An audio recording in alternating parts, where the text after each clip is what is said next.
Hello বন্ধুরা, তোমরা সবাই কেমন আছো? আশা করি ভালো আছো। আজকে দিওয়ালি আর কালী পুজো, তোমরা সবাই জানো। তো সবাইকে প্রথমেই জানাই শুভ কালী পুজো আর হ্যাপি দিওয়ালি। সবার কালী পুজো এবং দিওয়ালি যেন ভালো কাটুক, সবাই সুস্থভাবে থেকো, ভালো কাটাও।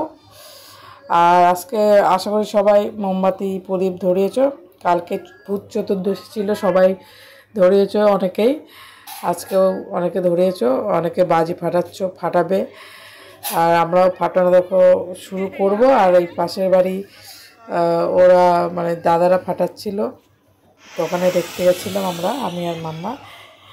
তো আমাদের মানে দিওয়ালি উদযাপন শুরু হয়ে গেছে, সবার বাড়ি বাড়ি টুনি লাইট দেখতে পাচ্ছ।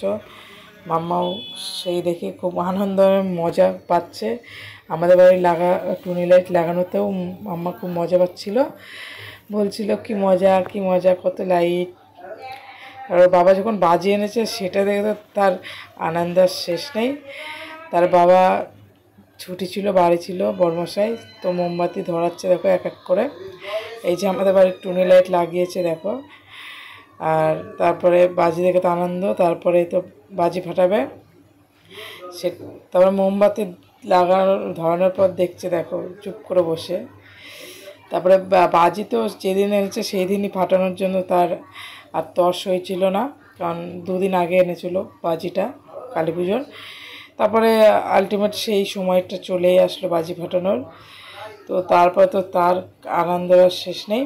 কিন্তু তার মানে কোনো ভয় নেই, এই বয়সে 2 বছর বয়স হলো মাত্র, যে বাজি ফাটাবে যে একটা আগুনের ভয় বা এটা কোনো ভয় নেই। আমরা সতর্কতার জন্য তাকে আবার একটু চশমা পরে দিয়েছিলাম, যেন চোখে না লাগে ছিটে, বা আলোটা তো আমাদেরই চোখে কেমন ধাঁধা লাগে, তাই জন্য মেয়েকেও একটু পরিয়ে দিয়েছিলাম।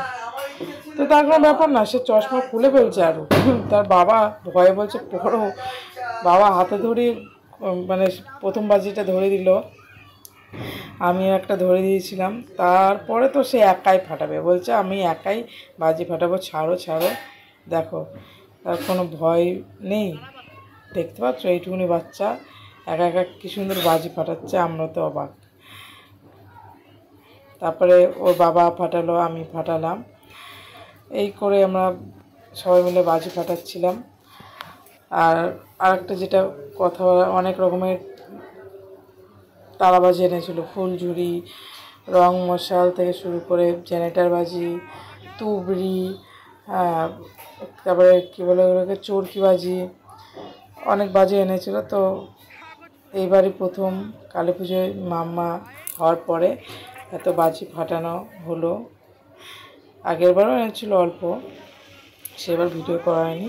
যাক, তোমরা সকলে হয়তো বাজি ফাটাচ্ছ, আনন্দ করছো। তোমাদেরকে আর একটা যেটা সতর্কতা বার্তা দেওয়া, সেটা অনেকে হয়তো জানো, সতর্কও আছো, তবুও আমার তরফ থেকে বা আমাদের সবার তরফ থেকে বা আমাদের এই চ্যানেলের তরফ থেকে, অন্যাস ফ্যামিলির তরফ থেকে তোমাদেরকে জানাই, সেটা হলো সবাই সুষ্ঠুভাবে কালী পুজো দিওয়ালিটা কাটাও, সবাই বাজি ফাটাও, বা শব্দবাজিটা না ফাটানোই ভালো। আশেপাশে বয়স্ক মহিলারা থাকে, বা মহিলা এবং পুরুষ অনেকে সবাই থাকে, দাদু দিদা ঠাকুমারা, তাদের অসুবিধা হতে পারে। আর সবাইকে বলছি, কেউ কুকুর বিড়াল বা গরু মোষের গায়ে বাজি ছুঁড়ে মারবে না বা লেজে বেঁধে দেবে না। অনেকে কালী পটকা বেঁধে দাও, তো সেটা করা উচিত না, কারণ তারা একটা অবলা প্রাণী, তারা তো অত বোঝে না, তো তাদেরও কষ্ট হয়, খারাপ লাগে, অনেকের ইনজুরিও হয় অনেক পশুর, সেটা তো কাম্য না। সবাই মানুষরাও যেন সুস্থ স্বাভাবিকভাবে দিনগুলো মানে দিনটা কাটাতে পারে কালী পূজার দেওয়ালে, আর তাদেরও মানে সুস্থ ঠিকঠাক রাখার দায়িত্ব আমাদেরই, কারণ তারা অবলা প্রাণী, তারা কিছু বোঝে না। যাই হোক, আর একটা কথা, বাচ্চা থাকলে বাড়িতে তাদের সাবধানতা বজায় রেখে বাজি ফাটাবেন। আমরা যেন ফাটাচ্ছি, কিন্তু মাম্মা তাও নিজে নিজে অনেক করছে একা একা ফাটানোর জন্য, কারণ ওর অনেক সাহস মনে হচ্ছে যেটা দেখে। যাই হোক, সবার কালী পুজোর জন্য ভালো কাটে। আর দেখো আকাশে কত সুন্দর আতশবাজি ফাটছিল। ভিডিওটা পুরো অবধি দেখো, আশা করি তোমাদের ভালো লাগবে। তারপরে পাশের বাড়ি কালী পুজোর নিমন্ত্রণ করেছিল আমাদের সকলকে, আমরা গেছিলাম। হ্যাঁ, তারপরে ওখানে মায়ের ভোগ খেয়ে সবাই মিলে দেখো পোলাও আলুর দম আর চাটনি পায়েস আর বোঁদে করেছিল। তারপরে খাওয়া দাওয়া করে বাড়ি ফিরলাম, ফিরে কিছু ফটো তুললাম। দেখো তোমরা, ভালো লাগলে লাইক কমেন্ট শেয়ার করবে। গেছিলাম যারা ওখানে হচ্ছে চ্যানেলটা সাবস্ক্রাইব করে দিয়েছিলাম। তারপরে সবাই ভালো থেকো, সুস্থ থেকো। তোমরা দেখো ভিডিওটা ভালো লাগলে অবশ্যই একটা লাইক কমেন্ট শেয়ার করতে পারো, আর যারা চ্যানেলে নতুন আছো তারা সাবস্ক্রাইব করে দিও। সবাই সুস্থ থেকো, ভালো থেকো, টাটা।